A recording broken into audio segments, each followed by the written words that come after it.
didn't watch it yet. So you need to be afraid of this. And do you find a similar problem saying, oh, that website is wonderful for the museum, then you go to the museum, you find, oh, the website's better than the museum? I'm not sure. And then also there's, in here, in this report, Holly, do you want to comment about that? How do people using the new media to help the museum, but still not going too much? I mean, how do you balance that? Well, let me talk a little. Let me just say quickly what the function of the report is. The Horizon report is not designed to tell you what to do. The function of the Horizon report is to we gather 30 to 40 professionals, experts in the field, and we ask them to review the literature and say, what do you see coming down the road that people ought to know about? And the function of the report is, if your director says, we need a Facebook page right now, you can go to the social media and say, and if you don't know what it is, you can read the report and find out and find good examples. Or if the director says, I need a report on my desk tomorrow morning, could you tell me what social media is? So what we're saying, what the report says is, we've looked broadly at the field, and here's what we think you ought to be aware of. And here's some best case examples of how these technologies are being used. Is this something that would meet your needs? Or can you give this one a buy? I think with social media, the issue is we can't give it a buy anymore. However, the upside of social media is it's not terribly expensive, but it is something that needs to be done right. You have to give it the staff time it deserves.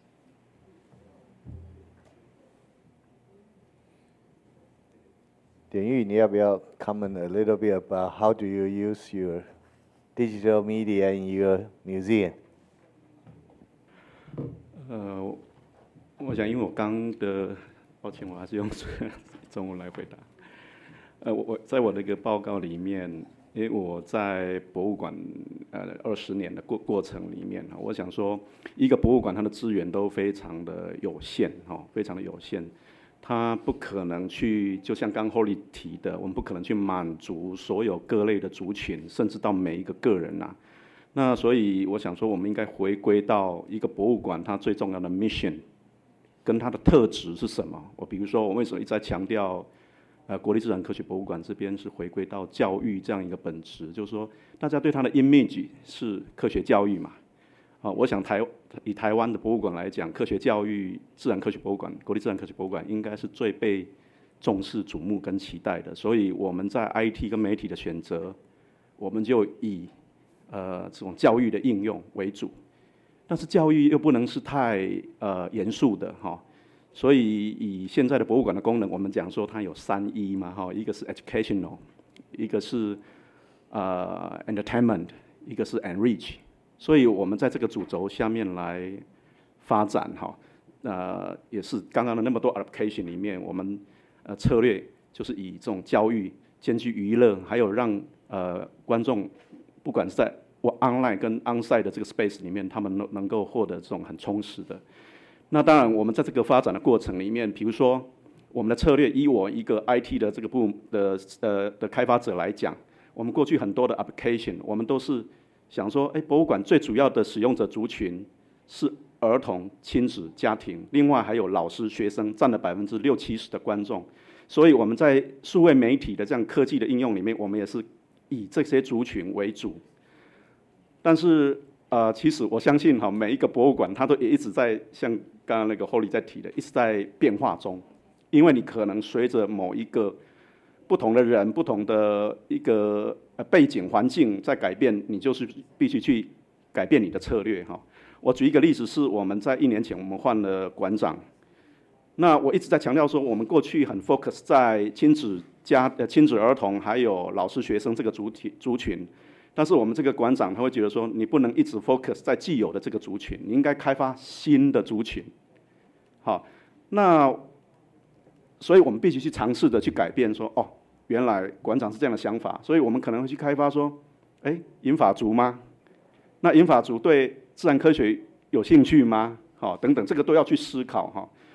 那我再举一个例子，我们必须为了一个观众的反应去调整或是改变我们的这些发展的策略跟方法嘛。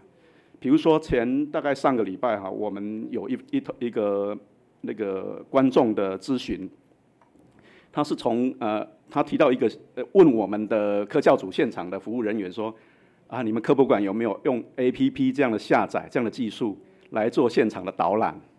好，那目前科博馆其实是没有的。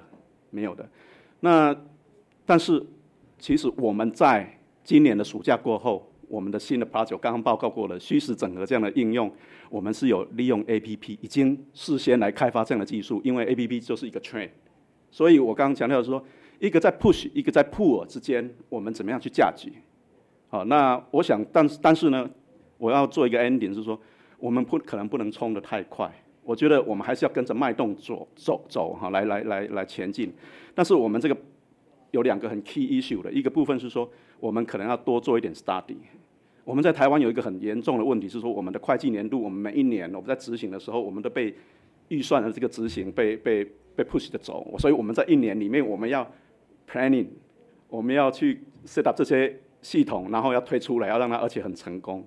这个是我们最大的问题。那我观察，我也好几次在出国的过程里面，我觉得国外像欧美这些国家，甚至日本，我觉得他们在一些 project 在应用这些新的科技的过程里面，他们在前置作业里面花了很多的时间在做 planning， 在做 survey， 说应该怎么走。我觉得这个非常的重要。如果这个时间能用得越长越彻底，然后甚至我们做了这样的决定之后，我们来推出一个 project。那这个 project 可能不要太大，我觉得不要太大，可以小小的刚开始。那这个过程里面，慢慢的去挖掘说，这样一个提出来的这样一个 solution 是不是真的符合我们的观众或者是我们的使用者需要的？那再来做调整。我想我的回馈是这样子。We have the small museum sick chair here. That's Jongmin, do you want to comment on that? Yes. How is that happening in a small museum in Taiwan? Well, first I think Holly's talk is very inspiring, and it reminds me the importance of content. I think when a painting can talk or can move, it's definitely a mutation. It's great to have this kind of superpower, but it also reminds me us we need to go back to the basic. The beauty of art and humanity works is that they are all the record of our human activities, and they help us to understand ourselves, to understand our path, and then the technology definitely helps. But when we overdone, when the technology overdone, it just wholly remind us that it might be destroyed like the Tower of Babel. So I think for small museums, we don't have lots of money for the technology, and so most of museums, it actually is good for us because the small museum, they don't have money for fancy technology, but they can focus more on the creativity because we use less money and then we do something better for us to understand our past from our collections. So I think Holly's talk is really inspiring. Thank you. Can I ask a question? Sure.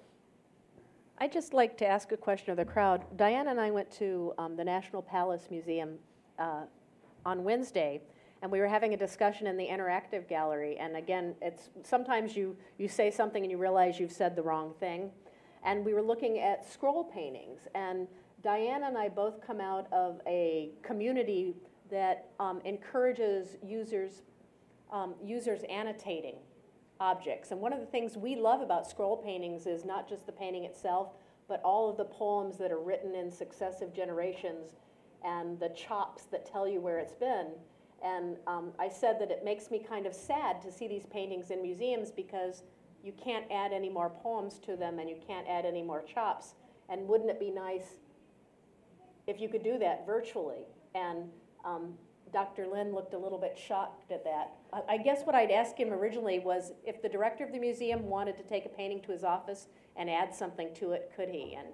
And that was definitely no. But I mean, is that so completely, is that wrong?